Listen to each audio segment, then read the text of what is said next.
In the silent corners of Japan's urban landscape, a terrifying legend whispers of Teke-Teke, a vengeful spirit that instills primal fear in those who dare to walk alone at night. This ghastly apparition, named after the eerie sound of her dragging limbs, is the bisected spirit of a young woman who met a tragic end, now doomed to haunt railway stations and pedestrian overpasses, seeking retribution. The origin of Teke-Teke's horror lies in a gruesome tale of accidental death, where a young woman, often depicted as a schoolgirl, falls onto railway tracks and is severed in half by an oncoming train. Her spirit, unable to find peace, rises with a vengeful thirst, her upper torso propelled by her clawing hands, her lower half missing, leaving a trail of terror in her wake. What amplifies the horror of Teke-Teke is the suddenness of her appearance and the inevitability of her curse. Witnesses speak of encountering a seemingly harmless, distressed girl only to be frozen in terror as her true horrific form is revealed. The sound of her dragging upper body, Teke-Teke, becomes a dreadful harbinger of doom, a sound that once heard is never forgotten. Victims of Teke-Teke's wraith are said to meet a fate similar to hers, bisected at the waist, their screams lost in the night. The legend warns that encountering Teke-Teke means you have mere days, or even moments, before she returns to exact her gruesome revenge. This fear of Rainisuddin's brutal end, coupled with the disturbing imagery of her mutilated form, taps into deep-seated anxieties about death and the afterlife, making Teke-Teke a symbol of unrelenting horror. Eyewitness accounts, though varied, share a common thread of an overwhelming fear that paralyzes the soul. Some recall the chilling speed with which Teke-Teke moves, her upper body hurtling forward with unnatural agility. Others speak of the cold, lifeless eyes that betray no emotion, no hint of the humanity that once was, only a deep, insatiable hatred.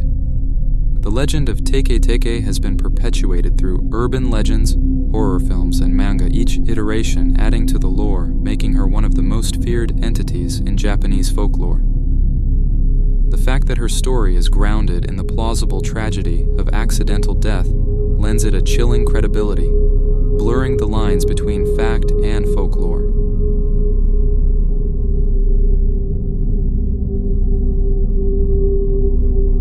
This is the story of Nale Ba, a legend that took root in the early 1990s in Karnataka, India, transforming from whispered rumors to a phenomenon that gripped an entire region in a shroud of fear.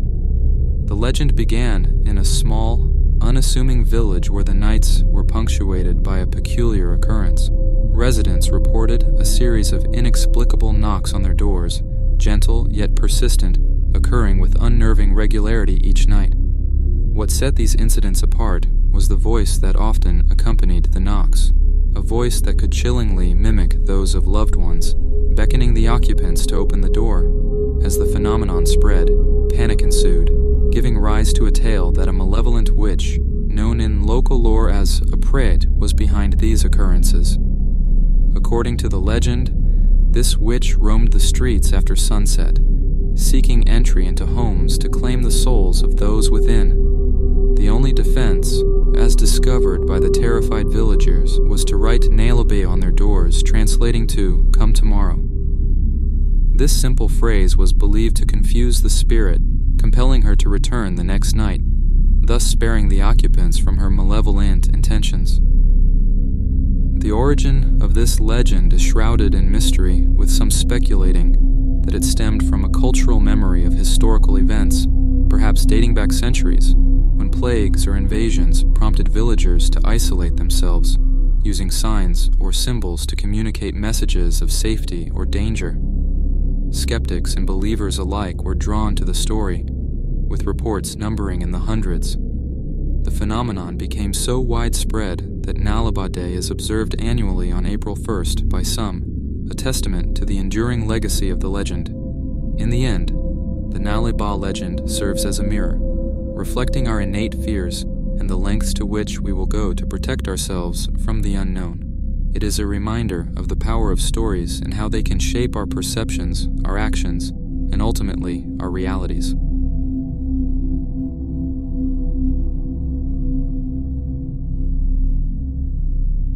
legend of Akamanto, or the Red Cloak, a malevolent spirit draped in a crimson cape, dates back to the late 20th century, emerging from the depths of Japan's collective anxieties surrounding privacy and the sanctity of personal spaces. The entity is said to manifest in the last stall of a bathroom, presenting a chilling ultimatum to its occupants. Red paper or blue paper? Choose incorrectly, and a gruesome fate awaits. Select the red paper and be sliced apart, your blood flowing as if draped in a red cloak. Opt for the blue and be suffocated, your face turning as blue as the paper offered. What terrifies people about Akamanto is not just the brutality of the choices he presents, but the invasion of a space presumed safe where one is isolated and exposed. The fear is amplified by the impossibility of escape. There are no right answers to his questions, no choices that lead to salvation. This inescapability, coupled with the intimate setting of the encounters, strikes a deep chord of primal fear, turning everyday locations into potential arenas of supernatural horror.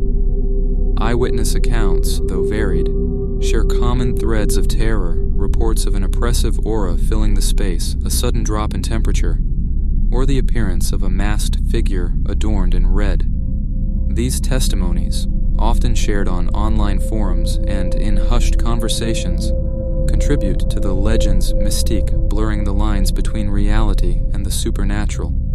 Akamanto's origins are shrouded in mystery, with some speculating that the legend was born from the tragic tales of individuals who met their end in such vulnerable circumstances, their stories morphing into a cautionary tale.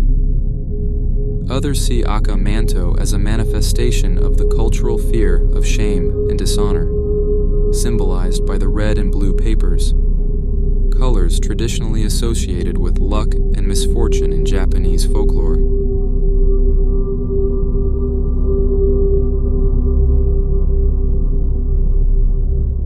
Another evil entity has been terrorizing the people of Venezuela and Colombia. El Silbón, or the Whistler, is a spectral figure, condemned to roam the earth, his eerie whistle a prelude to death. This gaunt apparition, towering and skeletal, draped in tattered rags, carries a chilling legacy woven into the fabric of local lore, instilling terror in the hearts of the populace. The origins of El Silbón's curse trace back to a heinous act of patricide. As the tale goes, a young man, driven by wrath and entitlement, brutally murdered his own father for denying him a deer's liver, a dish he coveted.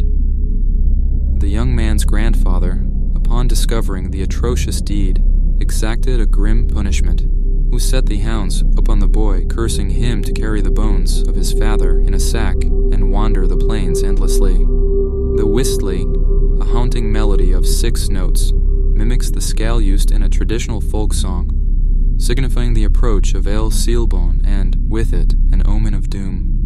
What terrifies the locals about El Silbón is not just the spectral vision of his emaciated form or the ghastly burden he bears, but the nature of his curse. His whistle, at once distant and unnervingly close, plays tricks on the listener's perception. A faint whistle signifies El Silbón's proximity, heralding misfortune or death, while a loud whistle suggests he is far, a small mercy for those who hear it. This inversion of logic, where safety is found in what should be threatening and danger in what should be reassuring, unsettles the mind, seeding dread. Eyewitness accounts, though scarce and shrouded in the mists of time, recount unnerving encounters with a tall, thin specter whose whistle sends shivers down the spine and compels one to glance over their shoulder into the dark, empty expanse. Farmers and travelers speak of nights filled with the sound of distant whistling, the air charged with an inexplicable sense of foreboding, and the morning revealing unexplained deaths, the victims' bodies drained of their souls. El Silbón preys on the unfaithful and the wicked, a ghostly arbiter of moral retribution. This aspect of his legend is particularly horrifying, as it suggests that his visitations are not random, but a targeted judgment, a concept that resonates with deep-seated fears of retribution and the unknown.